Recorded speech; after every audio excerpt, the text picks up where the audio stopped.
"Wait for me at the airport, mother-in-law. We're going to surprise your son." Those were Tiffany's exact words. Words that made my heart flutter with hope after 3 years of painful distance from my only child. I stand now at Denver International Airport, surrounded by Christmas travelers embracing their loved ones, while I clutch gift bags worth thousands of dollars. The vintage Rolex that belonged to Harold, my late husband, restored at great expense for Philip. The sapphire earrings for Tiffany that I purchased from Tiffany & Co., a small fortune that seemed worth every penny for the chance to mend our relationship. And for my grandchildren, Bryce and Audrey, whom I've only seen in Facebook photos since they were toddlers, limited edition toys that I tracked down through collectors. It's 2:14 p.m. My flight from Boston landed nearly 2 hours ago. Tiffany had instructed me to wait at the main terminal exit where she'd pick me up. "Just wait there, and I'll find you," she'd said, sounding unusually warm. I've positioned myself perfectly where she should see me. I've even dressed carefully in the camel cashmere coat Philip once complimented years ago. My silver hair freshly styled before my early morning flight, despite the light Colorado snow that threatened to ruin it during my taxi ride from the gate. A family reunites just feet away from me, a young mother dropping to her knees to embrace her small son while her husband films the moment. Tears spring to my eyes. Will I finally get to hold 7-year-old Audrey and 9-year-old Bryce? The thought makes my hands tremble. "Nana!" a child shouts, and for a split second my heart leaps before I realize he's running toward an elderly woman 3 benches away. 3:45 p.m. I've called Tiffany 4 times, all sent straight to voicemail. I've texted, "I'm at the main terminal exit as you suggested. Did something come up?" No response. The Christmas decorations that initially seemed so cheerful now feel like they're mocking me. A massive wreath hangs above the exit doors, and "Have Yourself a Merry Little Christmas" plays for what must be the 10th time over the speakers. 4:38 p.m. A knot forms in my stomach as I recall the conversation with Tiffany. Did she specify a different meeting point? Had I misunderstood something? No. Her instructions were clear. "Wait for me at the airport. I'll find you when you land." I shift the heavy gift bags from one hand to the other. My lower back aches from sitting on these hard plastic seats. Outside, the snow falls heavier now, blanketing the runways. I watch as a ground crew deaces the wings of a departing plane. Announcements of delayed flights echo throughout the terminal. 5:52 p.m. I've now left 3 voicemails for Philip. "Your wife asked me to fly to Denver for a Christmas surprise for you, but I can't reach her. I've been waiting at the airport for hours. Please call me back." My mind travels back to Thanksgiving 3 years ago, the last time I saw them. The argument over Harold's estate. Philip's cold fury when I wouldn't sign over the lake house in New Hampshire. Tiffany's cutting remark, "It's not like you need all that property at your age." The way they left early, hustling my grandchildren away before I could properly say goodbye. But then came Tiffany's unexpected call last week, her voice warm, almost affectionate. "We should put the past behind us, especially at Christmas," she'd said. "Family is what matters most. Why don't you fly out to Denver and we'll surprise Philip?" 7:23 p.m. The airport thins out as evening flights conclude. A janitor empties the trash can near me, giving me a curious look. This older woman still waiting, surrounded by gift bags. 8:14 p.m. A final desperate attempt. I call my old neighbor in Boston, Walter, who still keeps in touch with Philip's childhood friend, Sean. "I need their exact address in Colorado," I explain, my voice breaking. "They moved to Denver last summer and I need to reach them." Walter hesitates but promises to help. 30 minutes later, I have an address in Cherry Creek, an upscale neighborhood in Denver. 9:46 p.m. The taxi pulls up to an imposing craftsman-style home, windows glowing warm against the snowy night. Christmas music and laughter spill out onto the quiet street. With stiff legs and a pounding heart, I approach, gift bags dangling from my frozen fingers. I don't ring the doorbell. Something stops me, perhaps pride, perhaps fear. Instead, I step carefully through the fresh snow toward a large bay window, partially obscured by a towering Christmas tree dripping with ornaments. And there they are, My son, raising a wine glass in a toast. Tiffany, throwing her head back in laughter. My grandchildren, tearing open presents on the floor. And more, other family members, friends, all gathered around a magnificent dinner table laden with food. A dinner table with no empty seat for me. The truth crashes down like an avalanche. There was never going to be a surprise for Philip. The only surprise was for me. The cruel joke of an old woman flying across the country, waiting for hours at an airport on Christmas Eve, clutching gifts no one wanted, hoping for a reconciliation no one intended. A sob rises in my throat, but I swallow it down. Something shifts inside me, something hard and cold and determined. As I stand there in the snow, watching my family celebrate without me, a strange calm settles over me. I turn away from the window, careful not to be seen. The gift bags suddenly feel like what they are, dead weight, burdens I've carried too long. "Where to now, ma'am?" the taxi driver asks as I slide back into the warmth of his car. I take one last look at the house that has no place for me. "To a hotel," I say, with a newfound steel in my voice. And then tomorrow, I'm booking the first flight back to Boston to make some changes. The Westin downtown was the only decent hotel with availability on Christmas Eve. I barely noticed the elegant holiday decorations in the lobby as I checked in, my mind a storm of emotions. The desk clerk's pitying look as I arrived alone with no luggage, just gift bags, made my cheeks burn with humiliation. Sleep didn't come that night. I sat in the hotel armchair until dawn, the untouched gifts piled on the desk like evidence from a crime scene. Every minute that passed on the bedside digital clock seemed to mock me. Another moment wasted caring about people who didn't care about me. Another minute gone from the precious time I had left. By 6 a.m. on Christmas morning, I'd made my decision. I called the airline and booked the first available flight back to Boston, an expensive last-minute ticket departing at 11:30 a.m. Then I ordered room service, a full breakfast with coffee, eggs, bacon, and fresh fruit. If this was to be a turning point in my life, I wouldn't face it on an empty stomach. As I ate by the window overlooking the snow-covered Denver skyline, I mentally walked through my spacious Victorian home in Boston's Beacon Hill. The home where I'd raised Philip, the home he and Tiffany had repeatedly suggested I sell because "It's too much for you to maintain, Mom." I now saw those concerned comments for what they were, thinly veiled attempts to liquidate my most valuable asset. The morning light reflected off the fresh snow as I called my neighbor Doris. "Sylvia, Merry Christmas. Are you having a wonderful time with your family in Denver?" Her cheerful voice made my throat tighten. "Doris, I need a favor," I said, ignoring her question. "Would you mind picking me up from Logan Airport this afternoon? My flight gets in at 5:45. You're coming back today?" "But I thought—" "Things didn't work out as planned," I interrupted. "And Doris, could you recommend your financial advisor? Harold always handled everything, and it's time I took proper control."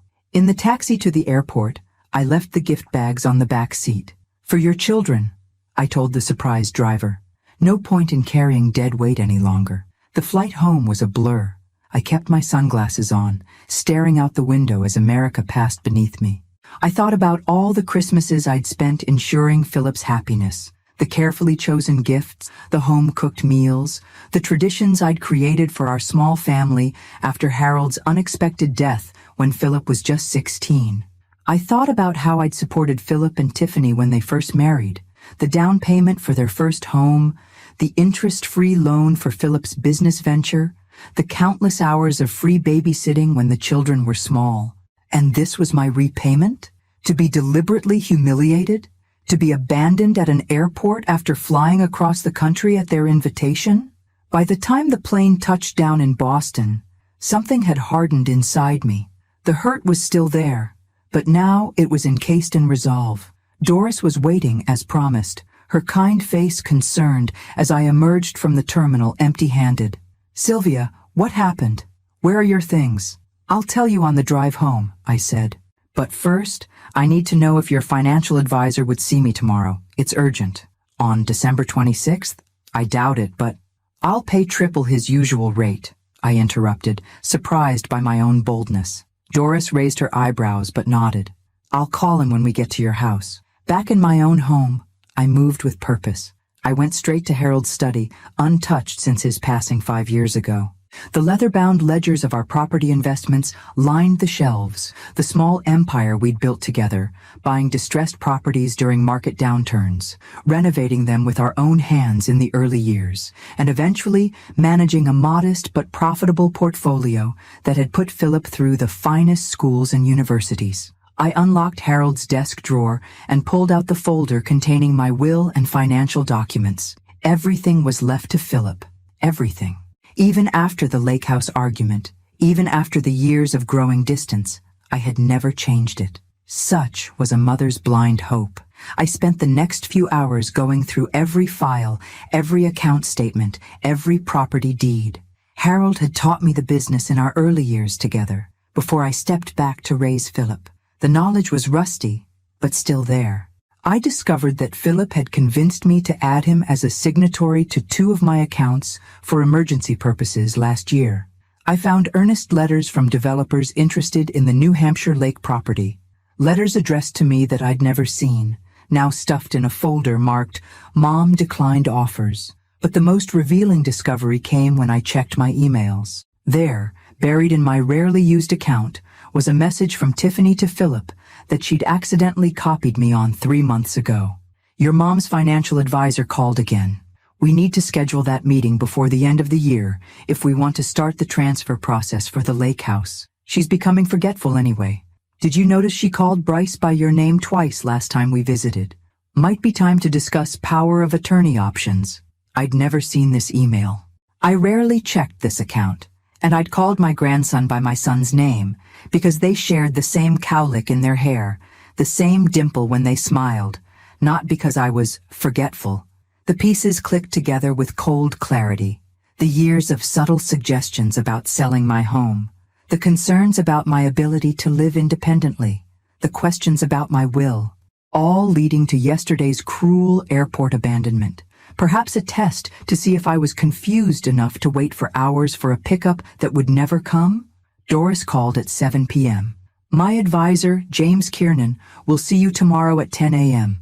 I told him it was important. Thank you, Doris, for everything. That night, I stood in front of my closet and pulled out my finest wool pantsuit, the one I'd worn to Harold's funeral. I laid it out for tomorrow, along with the coral lipstick Harold had always loved, the one I'd stopped wearing after his death. As I prepared for bed, I looked out my window at the Boston skyline, glittering with Christmas lights. Families were gathered inside those warm windows, opening gifts, sharing meals, making memories. I had given Philip everything, my youth, my energy, my unconditional love. I had put his needs before mine for decades. And how had he repaid me? With betrayal so profound it took my breath away. Tomorrow would be different. Tomorrow, Sylvia Gardner would finally put herself first, and God help anyone who tried to stop me. The morning after Christmas dawned clear and cold in Boston. I dressed with deliberate care, charcoal pantsuit, silk blouse, pearls Harold had given me on our 20th anniversary, and a touch of coral lipstick. Looking in the mirror, I barely recognized myself. Something had changed in my eyes overnight, a sharpness, a clarity that hadn't been there before. James Kiernan's office was in a renovated brownstone on Beacon Street. The young receptionist looked surprised to see anyone on the day after Christmas, but Mr. Kiernan himself greeted me warmly. Mrs. Gardner, please come in. Doris speaks highly of you. He was younger than I expected, perhaps mid-40s, with salt and pepper hair and intelligent eyes behind rimless glasses. His office was understated but elegant, much like the man himself. I appreciate you seeing me on such short notice, especially during the holidays, I said, settling into the leather chair across from his desk. Your timing is actually perfect, he replied. The week between Christmas and New Year's is when I review annual portfolios. Now how can I help you? I placed my folder on his desk. I need to make significant changes to my financial arrangements. Immediately. Over the next 2 hours, I laid out my situation with a detachment that surprised even me. I showed him the property deeds, investment accounts, insurance policies, and the will that left everything to Philip. I explained how my son had gradually inserted himself into my financial affairs, while simultaneously suggesting I was becoming forgetful. I did not cry. I did not apologize. I simply stated facts. And yesterday, I concluded, I was deliberately stranded at Denver Airport after being invited to fly across the country for Christmas, only to discover my family celebrating without me. Kiernan's professional demeanor cracked slightly.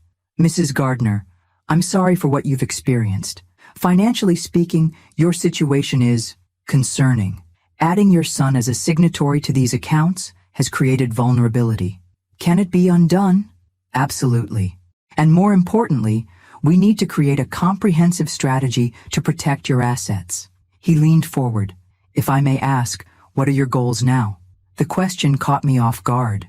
For decades, my only goal had been to support Philip, to ensure his success, to leave him a legacy. I hesitated, the words unfamiliar on my tongue. I want to live my life for myself. I have another 15, maybe 20 good years left. I want them to be mine. Kiernan nodded, making notes. And the properties? The investments? I want to maintain control of everything. I may sell some properties, not because my son wants me to, but because I choose to. I want to travel. I want to renovate my home the way I've always dreamed. And I want to establish a trust for my grandchildren's education that cannot be accessed by their parents. What about your will? I took a deep breath. I want to change my will to establish a foundation in Harold's name. A small portion will go to Philip, enough to avoid a challenge, but not enough to fulfill whatever financial plans he and Tiffany have been making behind my back. By noon, we had a plan. Kiernan would immediately file paperwork to remove Philip as a signatory on my accounts. We would transfer assets to new accounts at different institutions. The lake house, the property Philip and Tiffany had been so eager to get their hands on, would be placed in a trust with specific conditions. I'll have preliminary documents for you to sign tomorrow, Kiernan said as he walked me to the door.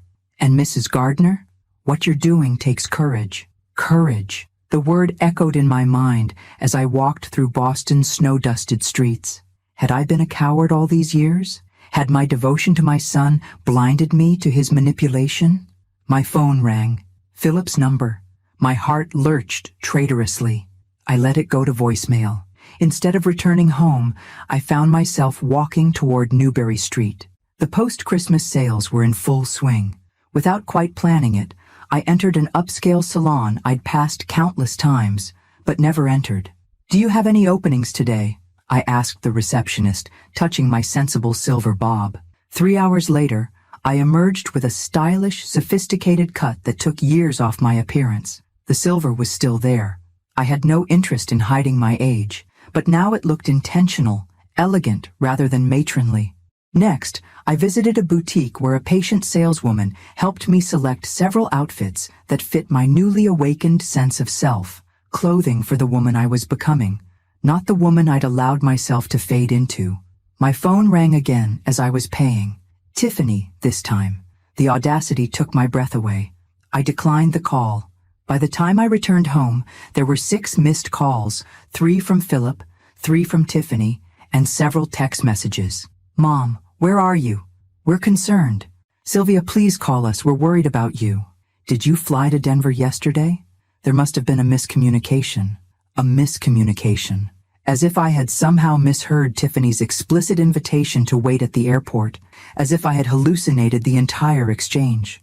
I set the phone down without responding and turned instead to my email.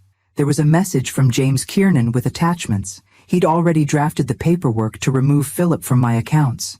The man worked quickly. There was also an email from a realtor I'd contacted years ago about potentially selling the lake house. I'd forgotten I still had her contact information. Dear Mrs. Gardner, she wrote, I hope this email finds you well. The market for lakefront properties in New Hampshire has increased significantly since we last spoke. If you're still considering selling, I'd be happy to provide a current valuation. I replied immediately, asking for an appointment the following week. Then I opened my calendar, empty as it had been for months, and began to fill it. Appointments with Kiernan, A meeting with Patricia Walsh, my estate attorney, a consultation with a contractor about the kitchen renovation I'd been postponing, a call to my doctor for the checkup I'd been avoiding. As evening fell, I made myself a proper dinner, something I rarely bothered with when dining alone, and opened a bottle of the expensive Bordeaux that Harold and I had collected. We'd always saved the good bottles for special occasions. How foolish that seemed now. I raised my glass to Harold's photograph on the mantel. "I think you'd approve," I told him. "I'm finally waking up." My phone rang again. "Philip." "This time," I answered. "Mom? Thank God. Where are you? We've been trying to reach you." His voice, the voice of my beloved son, sent a wave of emotion through me. For a moment, I almost weakened. "I'm at home in Boston," I replied, keeping my voice steady. "Boston? But weren't you supposed to fly to Denver yesterday? Tiffany said there was a miscommunication about picking you up from the airport." The calculated lie ignited something in me. "A miscommunication," I repeated. "Is that what you're calling it now?" "What do you mean? Mom, are you feeling okay?" There it was, the subtle suggestion of confusion, of instability. How many times had he used this tactic? How had I never noticed? "I'm feeling remarkably clear, Philip, for the first time in years. Listen, we're sorry about the mix-up yesterday. Why don't you come out next weekend instead? We'll pay for your ticket." "There was no mix-up," I said quietly. "I waited at the Denver airport for 8 hours. I called both of you repeatedly, and then I took a taxi to your house and saw you all celebrating Christmas without me." Silence on the line. "Mom, I don't know what you're talking about. You must be confused." "Stop!" My voice cut through his protestations like a blade. "I saw you, Philip. I saw all of you through the window. I stood in the snow and watched my family celebrate without me after deliberately stranding me at an airport." More silence then. "Mom, this doesn't sound like you. I'm worried. Have you been taking your medication?" I nearly laughed. I wasn't on any medication except for occasional ibuprofen. "You know what, Philip? You're right. This doesn't sound like me. The old me would have cried, would have begged for explanations, would have desperately tried to understand what I'd done wrong." I took a sip of my Bordeaux, savoring its rich complexity. "But I'm not that woman anymore," I continued. "Don't call me again until you're ready to tell the truth. About everything." I hung up before he could respond, my hand shaking, but my resolve firm. The phone immediately rang again. I switched it off and placed it in a drawer. Outside my window, the streetlights illuminated gently falling snow. Boston looked like a postcard, peaceful and serene. Inside, I felt a storm raging, grief for what I'd lost, anger at the betrayal, but beneath it all, a growing sense of power. Tomorrow, I would begin reshaping my life. Tonight, I would allow myself to mourn the relationship I had thought I had with my son. I raised my glass once more to Harold's photograph. "To new beginnings," I whispered, "and to the woman I'm becoming." The days between Christmas and New Year's passed in a whirlwind of activity. I moved with purpose, with clarity, signing papers and making calls that would have seemed unthinkable just a week earlier. James Kiernan proved to be worth every penny of his substantial fees. By December 28th, Philip had been removed as a signatory from all my accounts. New accounts had been established at different institutions. Automatic transfers that had been sending $2,000 monthly to Philip's business account, transfers I had authorized years ago to help with cash flow, but had forgotten about, were stopped. "He's been calling our office," James informed me during our third meeting that week. "Quite insistent about speaking with me regarding your accounts." "And your response?" I asked, signing another document with my newly confident signature. "That I can only discuss a client's finances with the client herself." James permitted himself a small smile. He was displeased. I nodded, unsurprised. Philip had left me 17 voicemails and 32 text messages in the past 3 days, escalating from concern to frustration to thinly veiled threats. "Mom, call me back immediately. We're considering flying to Boston if you don't respond."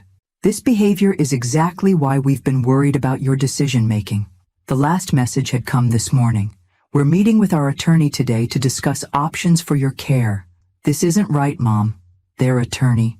As if I were an unruly child to be managed rather than a competent woman who had simply stopped playing by their rules. Patricia Walsh, my estate attorney, had been equally efficient.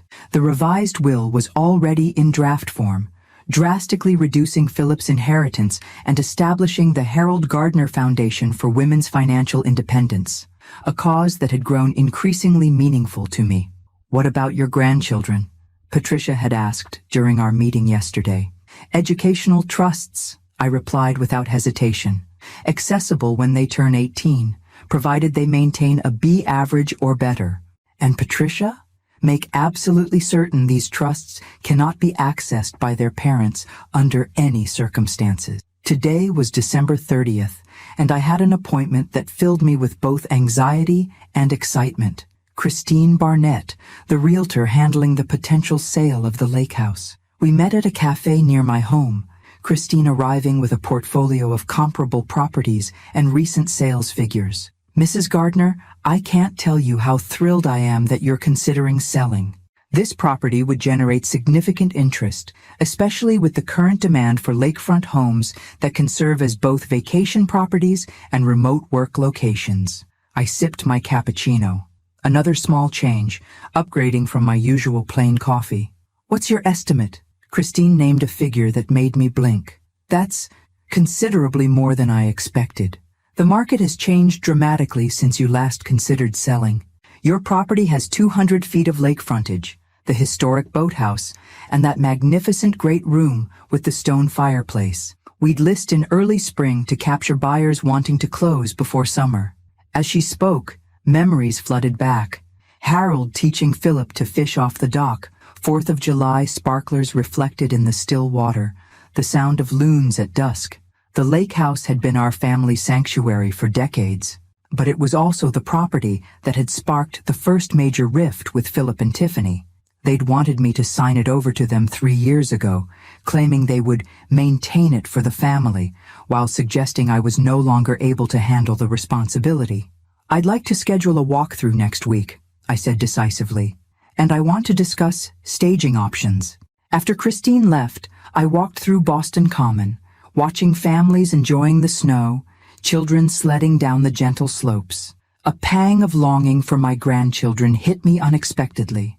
Bryce and Audrey were innocent in all this. Whatever game their parents were playing, the children were merely pawns, just as I had been.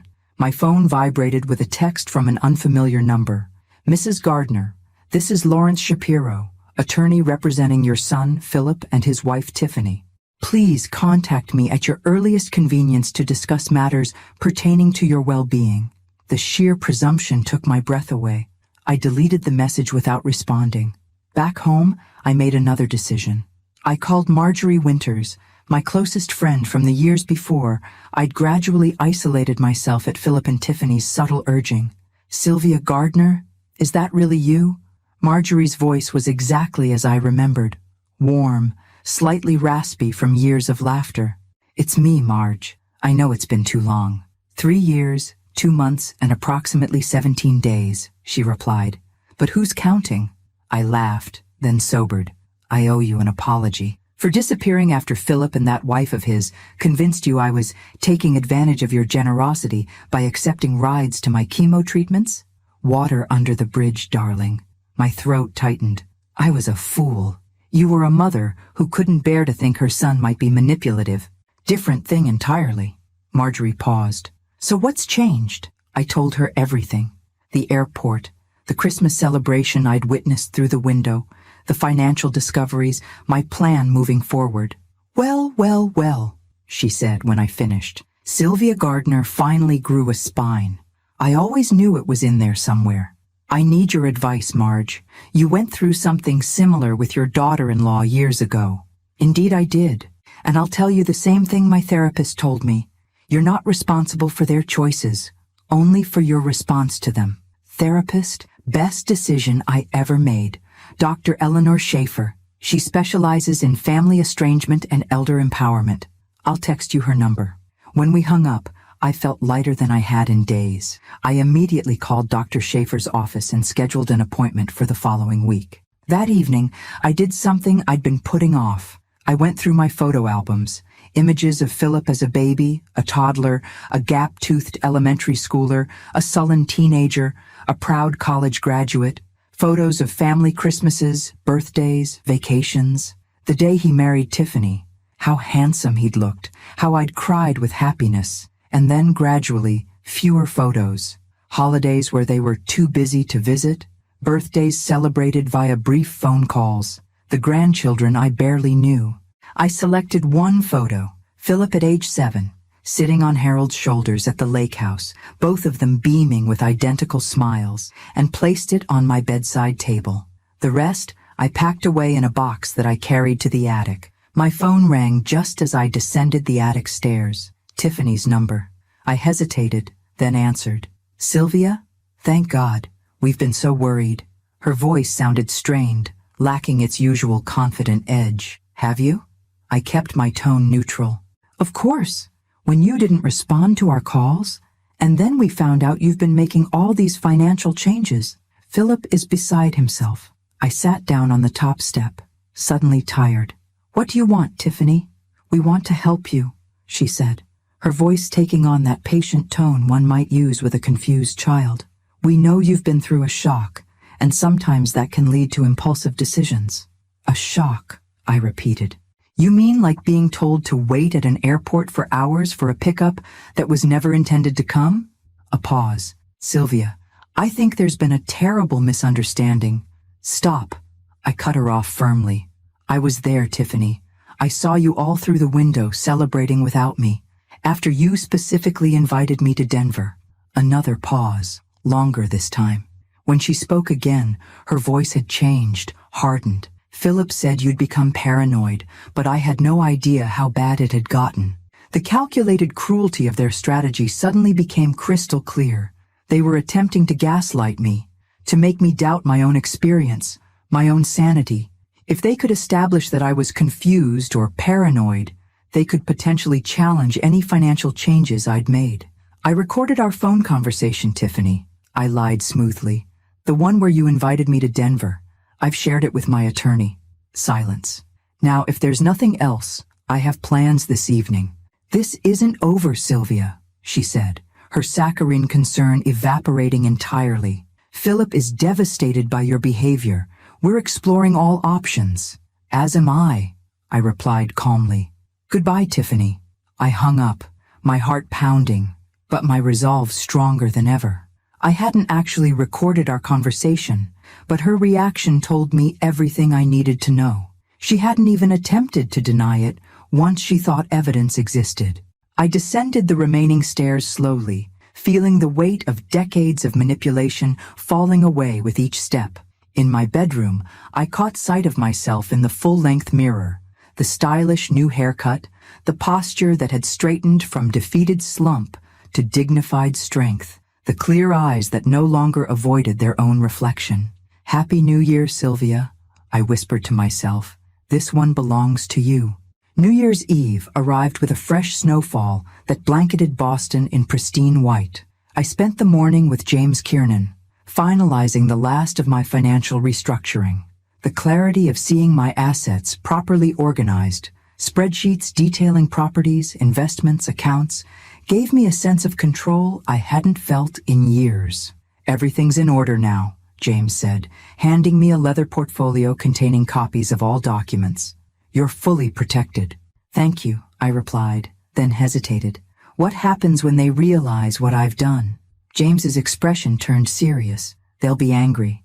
They might threaten legal action. But we've done everything by the book. You're of sound mind, and these assets are yours to control. As I stepped outside his office into the bright winter morning, my phone rang. Philip. After a moment's hesitation, I answered. Mom? We're at Logan Airport. We flew in this morning. My heart stuttered. You're in Boston? Yes. We need to talk face to face. Tiffany's with me. I gripped the phone tighter, steadying myself against a wave of anxiety. This was sooner than I'd anticipated, but perhaps inevitable. I see, I said, keeping my voice level. And where are Bryce and Audrey? A pause. They're with Tiffany's parents. Mom, where are you? We'll come to you. Decision time. I could postpone this confrontation, but to what end? Better to face them now, with my newfound strength fresh and my documentation in hand. I'll meet you at the house in an hour. I took a taxi home, using the ride to center myself. I reviewed the facts. I had done nothing wrong. I had simply taken control of what was rightfully mine. I was not confused, paranoid, or unstable. I was a woman who had finally recognized manipulation for what it was. At home, I made deliberate preparations. I set out coffee and the almond cookies Philip had always loved as a child, a reminder of the mother I had been. I placed James Kiernan's business card on the coffee table alongside Patricia Walsh's. I positioned my chair at the head of the table rather than in my usual place on the side. The doorbell rang at exactly noon. Through the window, I saw them, Philip in his expensive camel coat, Tiffany in a fur-trimmed parka, both wearing expressions of grim determination. I opened the door, standing tall in my new charcoal pantsuit and heels. Hello, Philip. Tiffany. I gestured them inside, noting their momentary surprise at my appearance. Please, come in. They exchanged glances as they entered, clearly thrown off balance by my calm demeanor and transformed appearance. Mom? Philip began as soon as we were seated in the living room. We're very concerned about your recent behavior. I sipped my coffee, waiting. The bizarre accusations about Christmas Eve, Tiffany added, her voice honeyed with false concern. The sudden financial changes, your erratic communication. We've consulted with a geriatric specialist, Philip continued. These can be signs of cognitive decline. We're here to help. I set my cup down carefully. How thoughtful, and how convenient that my supposed cognitive decline began just as you were attempting to gain control of my assets. Philip flushed. That's absurd. Is it? I opened the leather portfolio James had given me and extracted a printed email. This is a message Tiffany accidentally copied me on 3 months ago, discussing how you plan to use my forgetfulness to facilitate the transfer of the lake house. Tiffany's face went white. Philip glanced at her sharply. And here, I continued, removing another document, is a statement showing monthly transfers of $2,000 to your business account. Transfers you set up after convincing me to add you as a signatory for emergencies only. Mom, I can explain. I'm sure you can. You've always been very convincing, Philip. I closed the portfolio. But explanations aren't necessary. I've made my decisions. What decisions? Tiffany asked, her false warmth evaporating. I've removed Philip as a signatory on all accounts. I've established educational trusts for Bryce and Audrey that cannot be accessed by either of you. I've revised my will substantially, and I'm selling the lake house. You can't do that, Tiffany exclaimed. I can, and I have. I looked directly at my son, whose face had gone rigid with shock. The lake house will be listed next week. Philip leaned forward, his voice low and dangerous. Mom, if you're doing this to punish us for some imagined slight, I waited 8 hours at Denver Airport, Philip. I called you both repeatedly. I took a taxi to your home and saw you all celebrating Christmas without me. That is not imagined. You're confused. Stop. My voice cut through the room like a blade. I am not confused. I am not unstable. I am not experiencing cognitive decline. I am simply no longer willing to be manipulated. The silence that followed was deafening.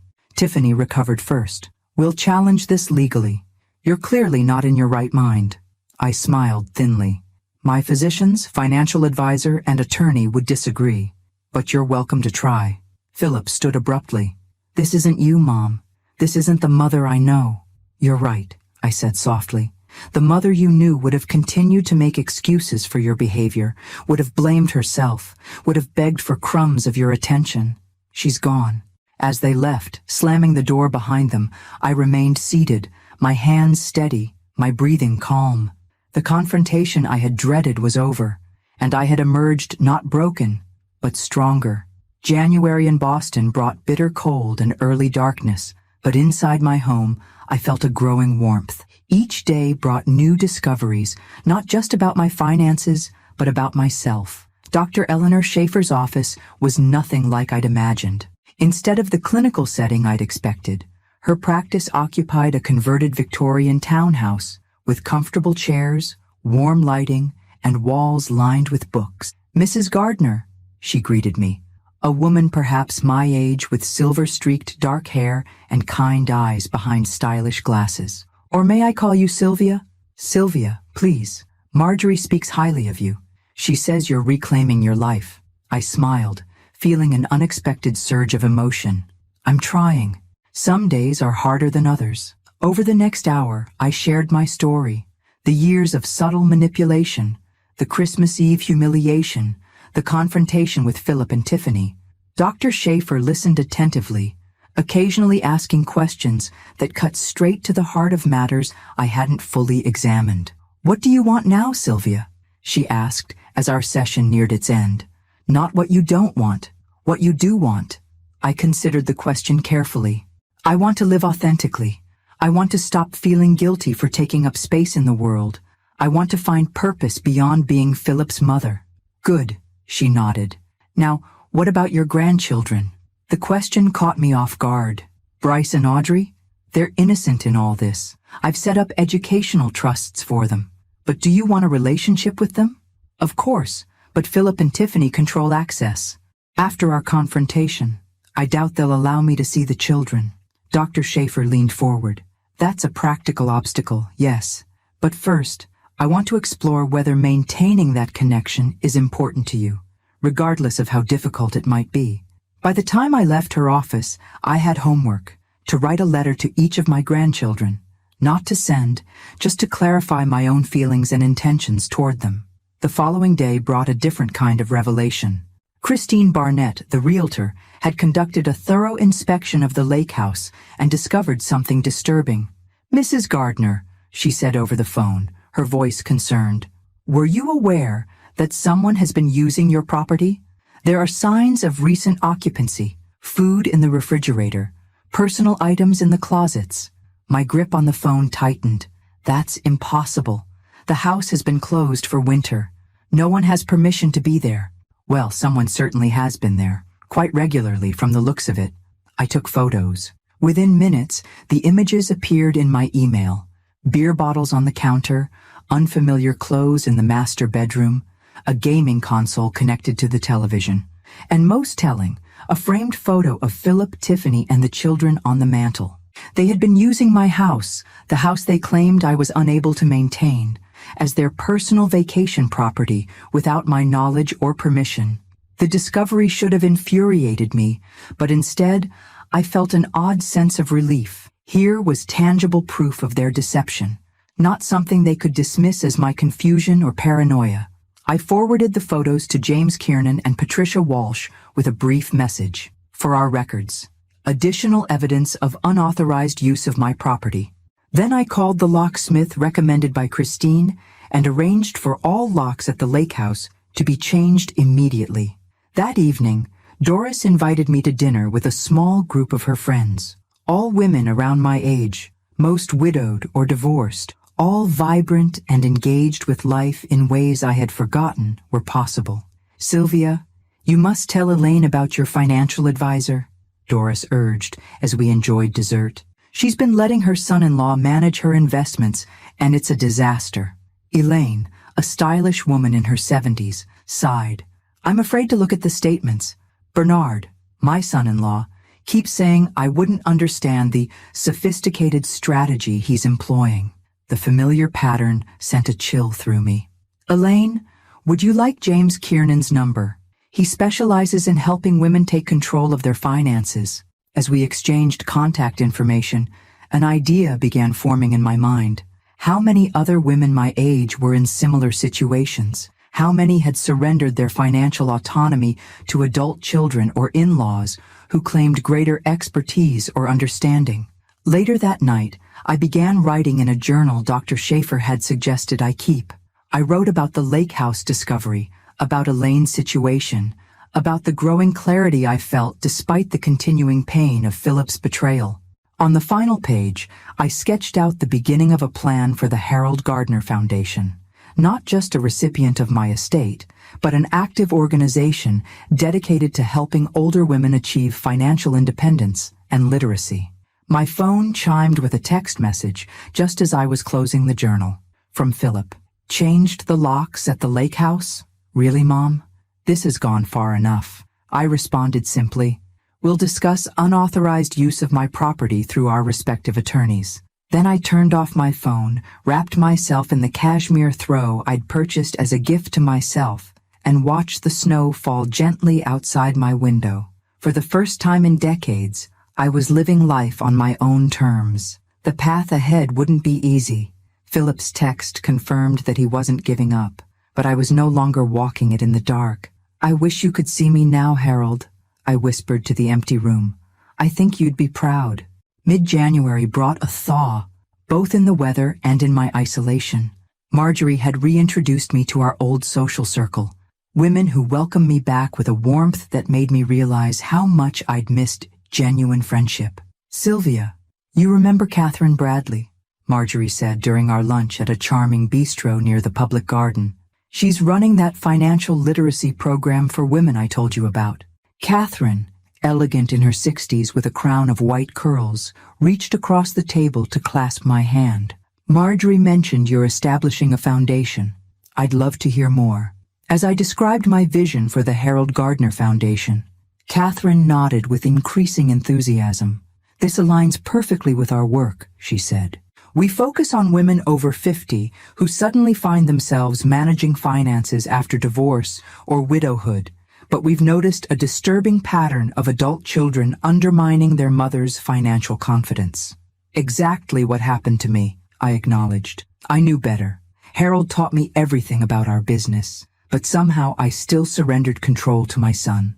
"The emotional manipulation is insidious," Catherine said.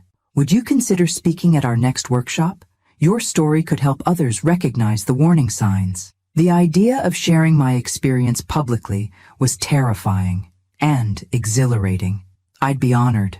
That afternoon, I had my weekly meeting with James Kiernan. The financial restructuring was complete, all accounts secured, all documentation in order. "There's one more thing we should discuss," James said, his expression unusually grave. "I've been reviewing the tax documents for your rental properties from the past 3 years, and something doesn't add up." He slid a folder across his desk. Inside were spreadsheets comparing reported rental income with market rates for comparable properties. "Your properties consistently show rental income significantly below market value," he explained. "For instance, your brownstone in Back Bay should generate approximately $5,200 monthly, but it's reported at $3,800. I frowned. "That can't be right. I've owned that building for 20 years. The tenants are long-term, but we've always adjusted rents to stay near market value." "Have you been directly receiving the rental checks?" The question hit me like a blow. "No," I admitted. Philip suggested consolidating everything through his property management company after Harold died. For simplicity, James's expression confirmed my growing suspicion. "I believe we need to audit all your properties. It appears your son's company may have been reporting lower rental incomes to you than what tenants were actually paying." My hands trembled slightly as I closed the folder. "You're suggesting he's been skimming from my rental income for years. I'm suggesting we need more information. Would you authorize me to hire a forensic accountant?" I nodded, a strange calm settling over me. This wasn't just manipulation anymore. This was potential fraud. "Do it." That evening, I received an unexpected email from Tiffany's mother, Eleanor, whom I'd met only a handful of times at family events. "Dear Sylvia," she wrote, "I feel uncomfortable reaching out behind my daughter's back, but I'm concerned about Bryce and Audrey. They keep asking why they can't see their grandmother anymore. Tiffany told them you're not feeling well, but they sense something is wrong. I thought you should know they miss you." Attached was a recent photo of my grandchildren building a snowman, their faces rosy with cold and laughter. Tears sprang to my eyes. These children, the innocent victims in all this, still remembered me, still asked for me. I composed a careful reply. "Thank you, Eleanor. I miss them terribly. I'm perfectly well, despite what Tiffany may have told them. If there's ever an opportunity for you to facilitate contact, I would be deeply grateful. The next morning brought a response I hadn't expected. The children will be with me this Saturday while Philip and Tiffany attend a charity gala. Would you consider visiting? I could arrange for us to accidentally meet at the Boston Children's Museum. My heart raced at the prospect of seeing my grandchildren.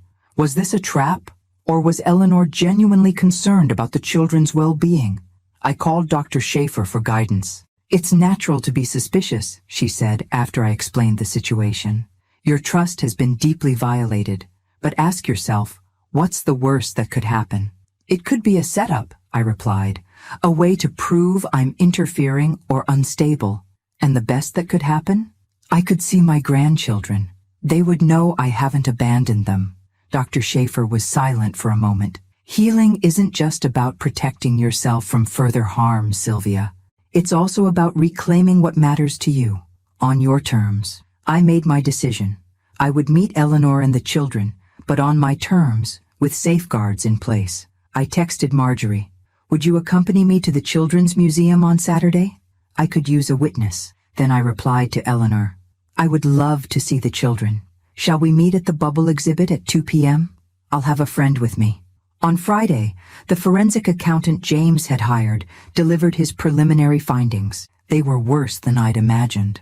Over the past 5 years, Philip's management company had systematically underreported rental incomes by approximately $350,000, money that had never reached my accounts. We have enough evidence to pursue legal action, James advised. Fraud charges would be justified. I stared at the numbers, each figure a betrayal from the son I had trusted implicitly. The son I had sacrificed for. The son who had deliberately stranded me at an airport on Christmas Eve. Let me think about it, I said finally. There are my grandchildren to consider. That night, I stood at my bedroom window, watching snow begin to fall again over Boston. Tomorrow I would see Bryce and Audrey for the first time in years. Tomorrow I would take another step in reclaiming my life. But tonight, I allowed myself to grieve, not just for the son I had lost, but for the woman I had allowed myself to become. Never again, I whispered to my reflection in the darkened glass. Never again. Saturday dawned clear and cold, the city transformed by fresh snow that sparkled under brilliant sunshine. I dressed with special care, a cashmere sweater in a soft blue that Harold always said matched my eyes, comfortable slacks, and a silver pendant that had been a gift from Philip many Christmases ago. Some connections, I was learning, could be honored even as boundaries were established. Marjorie picked me up at noon, her practical SUV navigating Boston's slippery streets with confidence. Nervous? She asked, glancing at my tightly clasped hands. Terrified, I admitted. What if they don't remember me? What if they've been told things about me? What if this is some kind of trap? That's why I'm coming along, Marjorie said firmly. No one's going to manipulate you on my watch. We arrived at the Boston Children's Museum early, giving us time to settle in and observe. The place was busy with weekend visitors, families taking advantage of the winter day to explore indoor activities. We purchased tickets and made our way to the bubble exhibit, where giant soap films and spheres delighted squealing children. Remember when we brought the boys here? Marjorie asked, referring to our sons who had been childhood friends. Philip was always so methodical, trying to create the perfect bubble. The memory brought an unexpected smile. He wanted to understand the science behind everything. Harold encouraged that curiosity. At precisely 2 p.m., Eleanor appeared at the entrance to the exhibit, holding the hands of 2 children whose faces I recognized instantly, despite the years that had passed. Bryce, now nearly 10, had grown tall and lanky, his father's features becoming more pronounced. 7-year-old Audrey remained petite, with a halo of blonde curls framing her face. My heart constricted at the sight of them. These were my grandchildren, my blood, my legacy, yet they were nearly strangers to me. Eleanor spotted me and gave a slight nod. She bent down to speak to the children, then pointed in my direction. Bryce's expression remained guarded, but Audrey's face lit up with recognition. "Grandma Sylvia!" she shouted, breaking free from Eleanor's grasp and running toward me. I knelt down just in time to catch her in a fierce hug, the scent of her strawberry shampoo bringing tears to my eyes. "Audrey, my sweet girl, you've gotten so big." Bryce approached more cautiously, stopping a few feet away. "Hi, Grandma." "Hello, Bryce," I said, extending one hand while keeping the other around Audrey. "I've missed you very much." He studied me for a moment, then stepped forward to accept a brief hug. "Mom said you were sick. Are you better now?" The simple question revealed so much about what they'd been told. "I was never sick, sweetheart. There's been a misunderstanding between your parents and me, but that has nothing to do with how much I love you both." Eleanor joined us, her expression apologetic. "They've been asking about you for weeks. I couldn't bear to see them so confused." "Thank you," I said sincerely. "This means more than you know." Marjorie suggested we explore the museum together, a neutral activity that would allow natural interaction. For the next 2 hours, we moved through exhibits on science, culture, and art. Gradually, the children relaxed, sharing stories of school and friends, asking questions about my life. "Do you still have the big house with the lake?" Bryce asked as we watched Audrey climb through a multi-level structure. "Yes, I do. Dad takes us there sometimes," he continued. "He says it will be ours someday." I exchanged glances with Marjorie, keeping my expression neutral. "The lake house has been in our family for a long time. I have many happy memories there." "Can we visit you sometime?" Audrey asked, rejoining us. "Mom says you live too far away, but Grandma Eleanor says you're right here in Boston." "I would love that more than anything," I replied carefully, "but it would need to be something your parents agree to." Eleanor, who had been giving us space, approached with a concerned expression. "We should wrap up soon. Tiffany expects me to have the children back by 5. As we prepared to say goodbye, I retrieved 2 small packages from my purse, books I had selected carefully for each child. For Bryce, a beautifully illustrated atlas that acknowledged his curiosity about the world. For Audrey, a collection of fairy tales featuring resourceful heroines. "These are from your grandfather and me," I said, using the present tense deliberately. "He would be so proud of you both." Audrey hugged me fiercely. "Will we see you again soon?" "I hope so, sweetheart. I'm always here, even when you can't see me." As they walked away with Eleanor, Bryce turned back once, raising his hand in a solemn wave that broke my heart and healed it simultaneously. "Well done," Marjorie said softly beside me. "You gave them truth without burden." Back in the car, emotion finally overwhelmed me. I sobbed. For the lost years, for the relationships damaged by adult conflicts, for the grandchildren caught in the middle. "What now?" Marjorie asked when my tears subsided. "Now I make some difficult decisions," I replied, thinking of the forensic accountant's report sitting on my desk at home. "Decisions that will affect all our futures." That evening, I received a text from Eleanor. "The children haven't stopped talking about seeing you. Audrey is sleeping with her book under her pillow. Bryce asked if you're coming to his birthday next month. I haven't mentioned our meeting to Tiffany yet." I wrote back, "Thank you for today. It meant everything." Then, I called James Kiernan. "I've made a decision about the fraud evidence," I told him.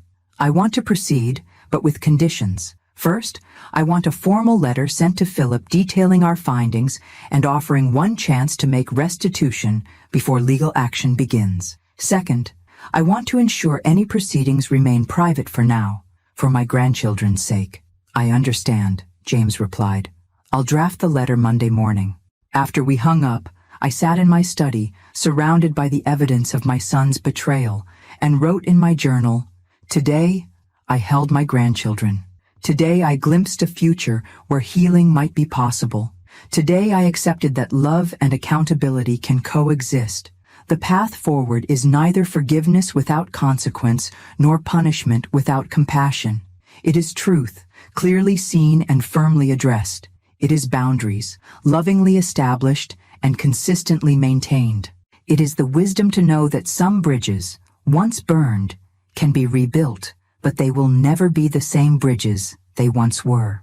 The certified letter was delivered to Philip on a Tuesday morning in early February. James Kiernan had crafted it masterfully, formal but not threatening, detailed but not accusatory, outlining the discrepancies discovered in the rental income and offering a structured repayment plan rather than immediate legal action. "He'll receive it today," James confirmed by phone. "Be prepared for his response." I spent the morning at Catherine Bradley's financial literacy workshop, sharing my story with a room full of women whose attentive faces reflected recognition, concern, and determination. Many approached me afterward, some with tears in their eyes, others with jaws set in newfound resolve.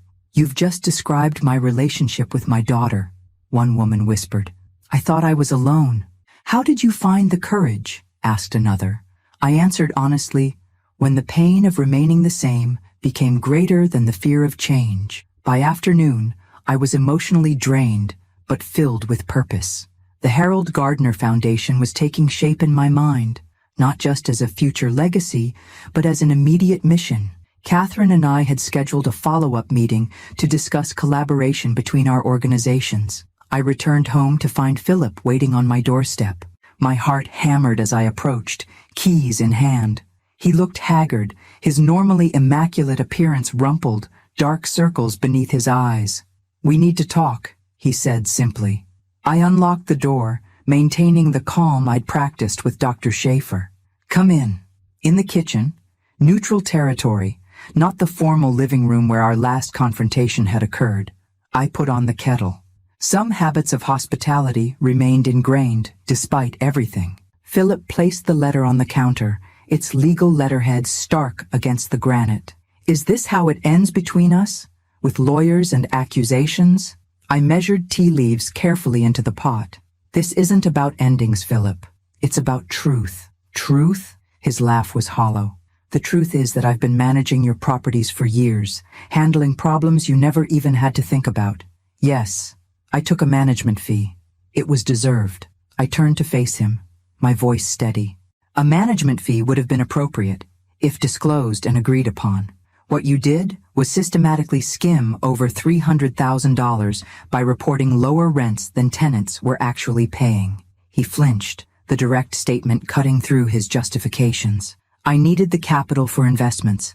I was going to pay it back. It was a temporary arrangement. For 5 years?" The kettle whistled. I poured water over the tea leaves, the familiar ritual steadying my hands. "What do you want, Mom? Money? I'll pay it back. An apology? Fine, I'm sorry. But this vendetta, changing your will, selling the lake house, cutting us off, it's destroying our family." I set a cup before him, then took my own to the opposite side of the island. "Our family was already broken, Philip. I just refused to see it. Because of one misunderstanding at Christmas? You're overreacting." "It wasn't a misunderstanding," I interrupted quietly. "Tiffany deliberately invited me to Denver, then abandoned me at the airport. You celebrated Christmas without me, knowing I was waiting there alone for hours. When I discovered the truth, instead of admitting what you'd done, you tried to convince me I was confused, even mentally unstable." His eyes slid away from mine. "Tiffany thought." "I don't care what Tiffany thought. I care what you did. My son, the person I trusted most in this world." Silence stretched between us, filled with decades of complicated history. The little boy I'd raised, the man who had betrayed me. Finally, Philip spoke, his voice smaller than I'd heard it since childhood. "What happens now? Legal action?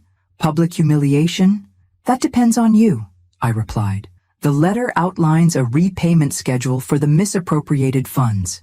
If you comply, this remains private, and if I don't, then I'll have no choice but to pursue fraud charges." I don't want that, Philip.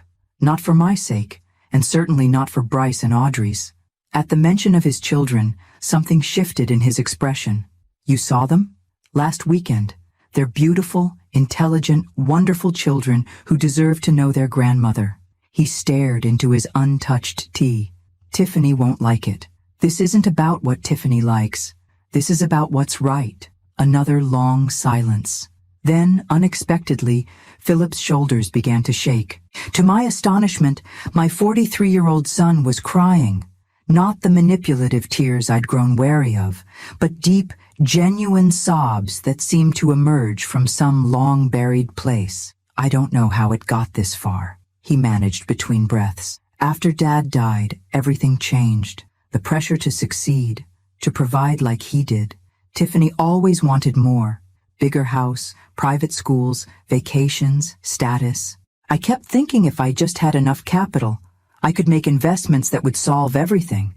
I remained silent, letting him speak. I started small, just a little from the rental income, money you wouldn't miss.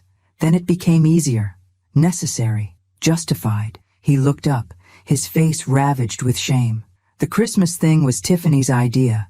She said if you seemed unstable, we could petition for control of your finances. I knew it was wrong, but by then, we were so deep in debt despite the money I was taking. Debt? This was new information. What kind of debt? Mortgages, credit cards, loans. The lifestyle we've been living, it's all smoke and mirrors. The Denver house is underwater. Tiffany's spending is out of control. The revelation stunned me. All this time I'd imagined them wealthy and secure, looking to add my assets to their abundance. Instead, they'd been drowning, grasping at my resources as a lifeline. Does Tiffany know about the letter? About our meeting? Philip shook his head. Not yet. I came straight here when I received it. I took a deep breath, weighing decades of motherhood against recent betrayal, balancing justice with compassion. Here's what's going to happen, I said finally. You will sign the repayment agreement. You will seek financial counseling. James can recommend someone. You will ensure I have regular contact with my grandchildren. And you will tell me the complete truth, always, from this moment forward. And in return? In return, we begin rebuilding what's been broken. Not the same as before. That's impossible. But something new, based on honesty and respect. Philip looked at me for a long moment, seeing perhaps for the first time not just his mother but a woman of strength and dignity. I don't deserve your forgiveness. This isn't about what you deserve, I replied. It's about what I choose. Spring came early to Boston that year.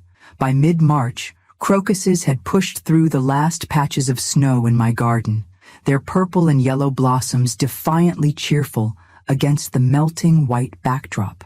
I stood at my kitchen window, coffee cup warming my hands, watching as a cardinal landed briefly on the bird feeder I'd installed last week. Another small change in a season defined by transformation. Like those determined flowers breaking through frozen ground, I too had emerged from a dark season changed, not unscathed, but alive and growing in unexpected ways. The formal repayment agreement with Philip had been executed the week after our tearful kitchen confrontation. James Kiernan had structured it meticulously. Monthly transfers to restore the misappropriated rental income, a reasonable interest rate, and explicit consequences for default. Each month since, the transfer had appeared in my account right on schedule, a tangible acknowledgement of past wrongs and commitment to restitution. More valuable than the money was the transparency that now existed between us. Our weekly meetings, initially conducted in James's office with the awkward formality of estranged business associates, had gradually moved to a quiet corner table at a cafe halfway between our homes. The conversations, though still careful, had begun to contain fragments of genuine connection, moments where I glimpsed the son I had raised beneath the man who had betrayed me. Dad would be ashamed of what I did, Philip had said during our meeting yesterday, staring into his coffee cup rather than meeting my eyes. Yes, I'd replied honestly, but he would be proud of your effort to make it right. Tiffany's reaction to the revelations had been predictably volatile.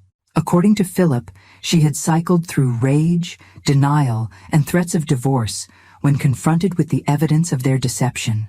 She had eventually retreated into sullen acceptance when faced with the potential legal and social consequences of fighting the agreement. She feels humiliated, Philip explained during one of our meetings, not just by the financial situation, but by having to admit that what we did to you at Christmas was calculated and cruel. And how do you feel? I had asked, genuinely curious about his perspective now that weeks had passed. He had looked out the cafe window for a long moment before answering. Like I lost my way so gradually, I didn't notice until I was completely in the dark. And then, when given the chance to step back into the light, on Christmas Eve when you were waiting at that airport, I chose the darkness again. Such moments of clarity gave me hope, though I maintained the boundaries Dr. Schaefer had helped me establish. Trust, once shattered, could not be instantly restored through apologies alone, no matter how sincere. But the true joy of spring, the proof that renewal was possible, came through my grandchildren.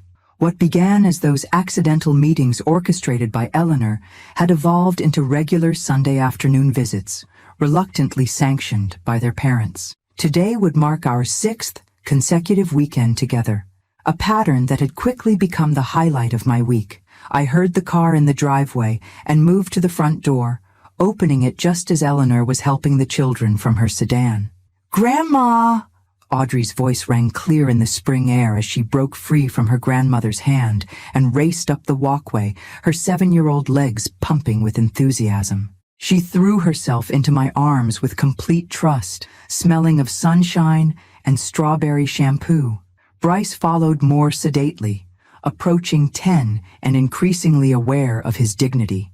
He offered a more restrained greeting, though I didn't miss how his eyes lit up at the sight of the telescope now permanently set up in the bay window of the living room. "Saturn's rings are visible this month," I said, noting his interest. "I thought we might do some stargazing later if the sky stays clear." "Cool," he replied, trying to sound casual but unable to hide his excitement. Eleanor departed with a warm smile, leaving us to our established Sunday routine. We baked chocolate chip cookies in the kitchen I had recently renovated, not because Philip had suggested it was too dated, but because I had always wanted a gas range and farmhouse sink. We played board games in the living room, where new, comfortable furniture had replaced the formal pieces I'd kept for decades out of habit rather than preference. We shared stories in the garden, where I was planning a small greenhouse, another long-deferred dream now taking shape. After lunch, I had something special to show them. "I have a project I'd like your opinions on," I announced, leading them to Harold's study, now transformed into my office. The heavy curtains and somber decor had been replaced with light colors and comfortable furniture. On the large monitor of my new computer was the homepage design for the Harold Gardner Foundation for Women's Financial Independence. "What is it?" Audrey asked, climbing onto my lap to see better. "It's a foundation, an organization I'm creating to help women, especially grandmothers like me, understand and manage their money so they can make their own decisions about their lives." "Like a bank?" Bryce asked, peering at the screen with interest. "Not exactly. More like a school that teaches people about money and also helps them if someone has been unfair with their finances." Bryce's expression grew thoughtful. "Like if someone takes their money without asking?" My heart tightened at his perception. Had he overheard conversations at home? Sometimes, yes. Or if someone tries to make them feel like they can't understand money matters because they're too old or not smart enough. "Dad says women aren't usually good with money," Bryce commented, repeating what he'd clearly heard elsewhere. "Except Mom. He says she's too good at spending it." I chose my words carefully, aware of the delicate balance between honesty and respect for his parents. Everyone can learn to be good with money, regardless of whether they're a man or a woman. That's what this foundation is about, making sure everyone has the knowledge and confidence to manage their own finances. As the children explored the website mock-up, offering surprisingly insightful suggestions about colors and images, I marveled at how naturally they accepted this new version of their grandmother, not just a cookie baker and gift giver, but a woman with purpose and agency. Later, as promised, we set up the telescope on the back patio. The early spring evening was chilly but clear, perfect for stargazing. I showed them how to adjust the focus, how to use the star chart to identify constellations, how to track the movement of celestial bodies. "Grandpa taught me about the stars when I was about your age," I told Bryce as he peered through the eyepiece with intense concentration. He said, "Understanding the vastness of the universe helps keep our earthly problems in perspective." "Do you still have problems?" Audrey asked, her small face serious in the twilight. "Mom says you and Dad had a big fight. She told Dad it was his fault for letting you find out about something." I gathered her close, choosing honesty wrapped in age-appropriate simplicity. "Your dad and I had a disagreement, yes. Adults sometimes make mistakes and hurt each other's feelings, even in families. But we're working through it. just like you and Bryce do when you argue. Sometimes healing relationships takes time and patience. Will you come to my birthday party next month? Bryce asked suddenly, still looking through the telescope rather than at me. It's at the house. Dad said I could invite you, but Mom didn't say anything. The invitation, casual but significant, caught me by surprise. I would love to come if you want me there. I do, he said simply, finally turning to look at me directly. You're my grandma.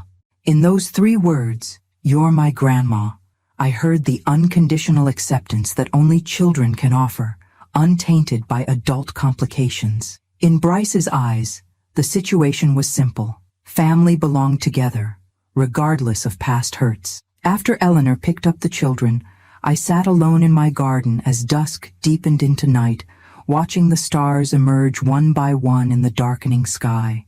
The past months had brought pain and revelation, loss and recovery. I had confronted betrayal and found strength I hadn't known I possessed.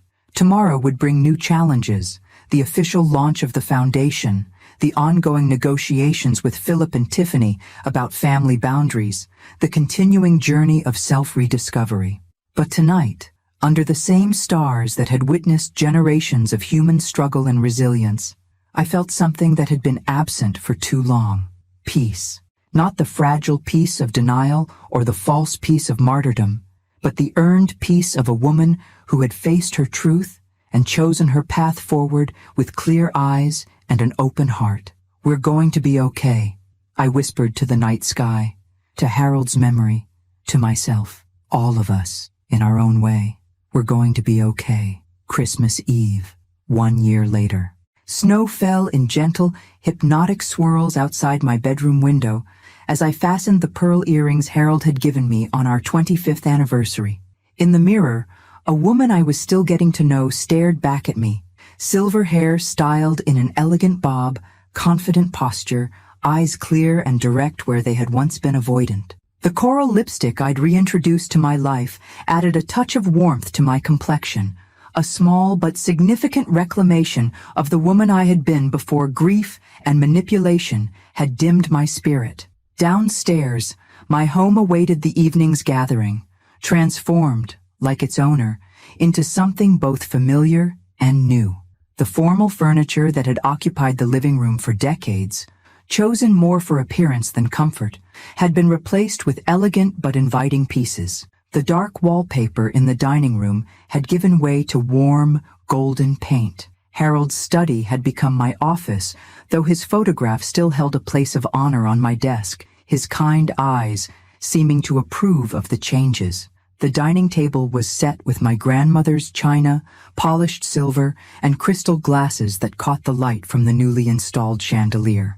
Center stage was the hand-carved wooden angel that had topped our Christmas tree throughout Philip's childhood, a tradition I had maintained even as other aspects of my life evolved. 1 year ago tonight, I had stood alone in the Denver airport, heart full of hope and arms laden with gifts, waiting for a reunion that would never come. The memory no longer stung with the same intensity. Dr. Schaefer had helped me understand that healing didn't mean forgetting. It meant the wound was no longer the center of my existence. The doorbell rang at precisely 4 o'clock.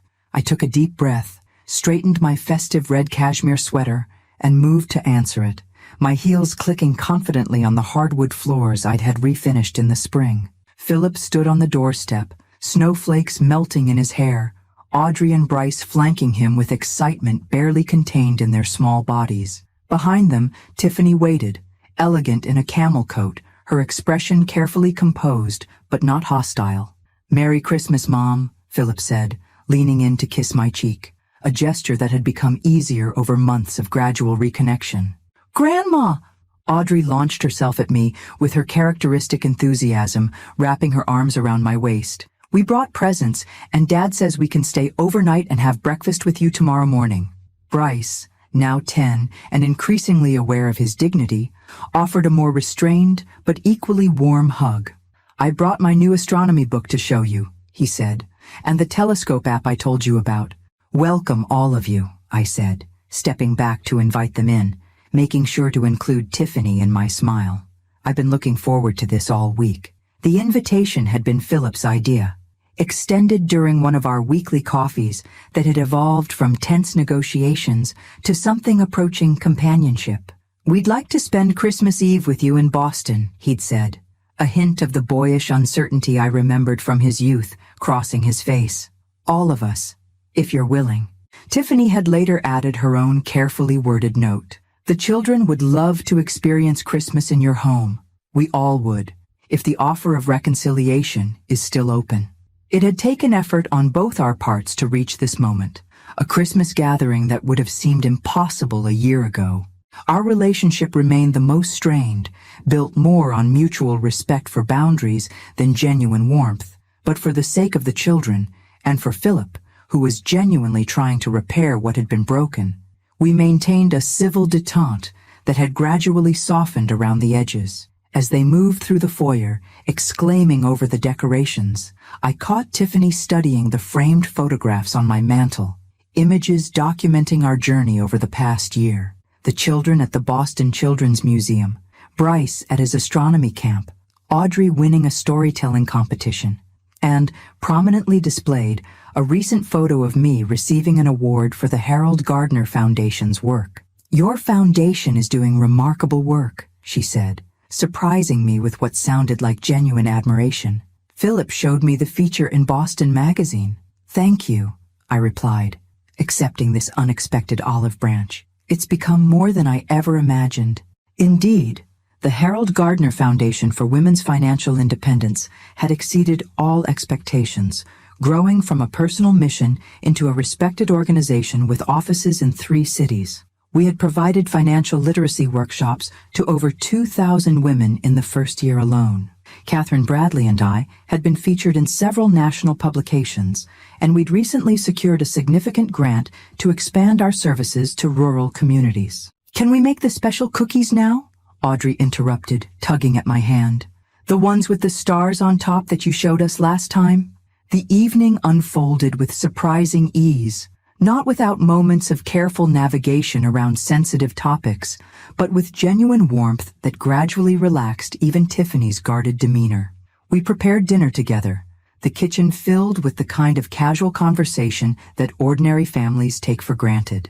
After the meal, as the children arranged cookies for Santa, Philip joined me in the kitchen where I was preparing coffee. "I never properly thanked you," he said quietly, his voice low enough that it wouldn't carry to the living room where Tiffany was helping the children hang stockings. "For what?" "For giving me a chance to make amends, for not pressing charges when you had every right to, for maintaining my relationship with my children despite what I did." I measured coffee grounds carefully, giving myself time to find the right words. "I didn't do it just for you, Philip. I did it for myself too.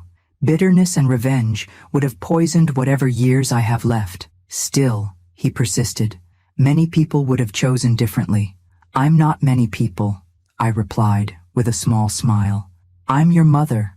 That hasn't changed, even when everything else did." His eyes, so like Harold's, filled unexpectedly with tears. "The Foundation's retreat center at the lake house, that was genius, you know, turning something that caused so much conflict into something that helps others." The lake house, the property that had sparked the first major rift with Philip and Tiffany 3 years ago, had been transformed into a retreat center for the Foundation, hosting workshops for women seeking financial independence while enjoying the natural beauty that had brought our family so much joy over the years. "It felt right," I said simply. The house deserved to be filled with purpose again. Later, after presents had been opened and carols sung, after Tiffany had surprised me with a thoughtful gift of artisanal teas, and I had presented her with a cashmere scarf in her favorite shade of blue, after the children had finally fallen asleep in the guest room that was now permanently theirs, I stood alone in my garden. Snow continued to fall softly, illuminated by the string lights I'd hung among the dormant rose bushes. In the quiet darkness, I reflected on the year's journey, from abandoned traveler to empowered woman, from manipulated mother to respected advocate, from silent victim to powerful voice. My relationship with Philip had evolved into something I could never have imagined during those dark days of discovery and confrontation. The repayment plan continued on schedule, But more importantly, our weekly conversations had gradually revealed a son genuinely working to understand his actions and their impact. Tiffany remained the most guarded, but even she had begun to thaw as she witnessed the positive changes in her husband and children. The couple had downsized to a more modest home in Denver, embracing financial counseling and more transparent communication. Lessons painfully learned, but potentially transformative. Most precious of all were my relationships with Bryce and Audrey. What began as tentative reconnection had blossomed into genuine bonds. They spent one weekend each month with me in Boston, and I had visited Denver twice, staying in a nearby hotel, but spending days filled with activities and conversation. The sound of the door opening behind me interrupted my reverie. Philip stepped into the garden, offering a steaming mug of the spiced cider he'd made earlier. "The kids are asleep," he said, joining me in contemplation of the snowy night. "Tiffany, too. She was nervous about today, you know, afraid of your judgment." "We all make mistakes, Philip," I replied, accepting the warm mug gratefully. "The measure is what we do afterward." We stood in companionable silence for a moment, watching the snow transform my garden into a winter wonderland. "I finally understand what Dad always said about second chances," Philip said quietly. "That they're not about erasing what happened, but about creating something new from what remains." As we turned to go inside, I caught sight of my reflection in the window, not just Philip's mother or Harold's widow, but Sylvia Gardner in her own right, author, advocate, founder, grandmother, survivor. The circle that had begun in abandonment had completed itself in reconciliation, not by returning to what was, but by creating something new from the broken pieces of what had been. "Merry Christmas, Mom," Philip said, holding the door for me. "Merry Christmas, son," I replied, stepping back into the warmth of my home, my true home, reclaimed and renewed, like the woman who now owned it completely.